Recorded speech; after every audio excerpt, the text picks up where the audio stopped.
consent that the motion to reconsider with respect to the Sullivan nomination be considered made and laid upon the table, and the President be immediately notified of the Senate's actions.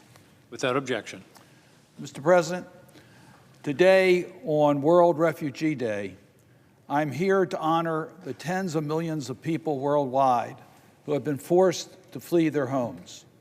World Refugee Day was first held in June of 2001 to commemorate the 50th anniversary of the 1951 Refugee Convention and to shine a light on the needs and rights of refugees while giving voice to their aspirations.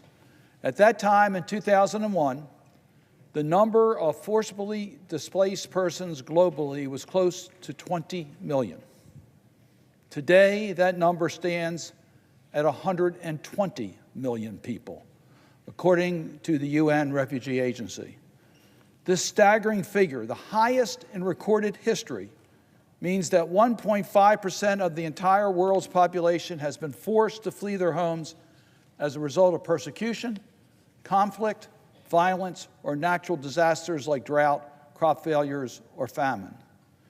In the past 10 years, the number of forcibly displaced persons has more than doubled as new conflicts have arisen and long-standing crises have gone unresolved, made worse by the impacts of climate change, food insecurity, and poverty.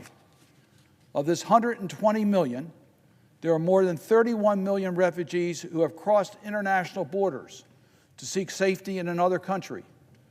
31 million people who are not safe from prosecution in their own country of origin. There are more than 68 million internally displaced persons, the majority of whom are women and children, forced from their homes, but still within the country's borders. In every region of the world, we see people pushed from their homes. In Sudan, where the brutal and altogether avoidable conflict between the Rapid Support Forces and the Sudan Armed Forces has forced more than 9 million people to flee their homes. Without a ceasefire and sustainable peace agreement, these numbers will only continue to grow.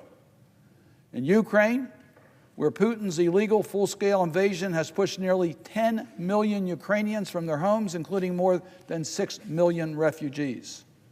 In Gaza, where approximately 75% of the population, 1.7 million people, has been displaced and displaced multiple times since last October. And in Haiti, where widespread violence has uprooted more than 360,000 people in the past year. Even as crises fades from the headlines, the impact of people's lives do not. For nearly 14 million displaced Syrians, representing over half the country's population, to the estimated 6.5 million Afghan refugees around the world, to the more than 6 million Venezuelan refugees. The long tail of conflict and crisis has left millions displaced year after year. Behind every number is a story of a life uprooted, but there's also the story of courage, of resilience and hope for a brighter future. The hope of a refugee mother for her child to receive an education. The hope of a refugee woman to someday become a doctor. The hope of a family caught in the crosshairs of war to return to their homes and live in peace. Achieving this brighter future requires urgent and sustained support from the United States and the international community. Massive cuts proposed by House colleagues to the migration and refugee assistance accounts for FY25 would turn our back and imperil the lives of those most at risk. That is why this day I will be introducing, along with 21 of my Senate colleagues, a resolution reaffirming the importance of promoting the safety, health, and well-being of refugees and displaced persons in the United States and around the world. This means upholding the United States' long history of welcoming people from around the world who have been oppressed and persecuted. Our U.S. refugee admissions program, established in 1980, remains a life-saving pillar for resettling the most vulnerable refugees. It means further tapping into the deep generosity of Americans, as demonstrated by the United States government's Welcome Corps, through which private citizens are supporting newly arrived refugees themselves.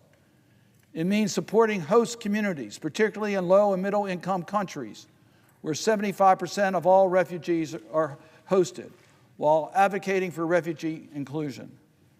It means continuing U.S. leadership by the State Department, USAID, and NGO partners in responding to displacement crises with humanitarian assistance and ensuring protection for forcibly displaced persons that are at risk of gender-based violence, human trafficking, and other human rights abuses. It means working in partnership with the international community to resolve conflicts, to address climate change that is destroying lands and livelihoods, and to hold human rights abusers accountable so that people can return to their homes. In taking these steps, we will not only uplift the lives of vulnerable people around the world, we will also promote regional stability and strengthen U.S. national security. So, Mr. President, on World Refugee Day, let us all join together to mitigate the causes that have forced refugees to leave their homes and help these individuals who are displaced to have an opportunity for a peaceful future. I yield the floor.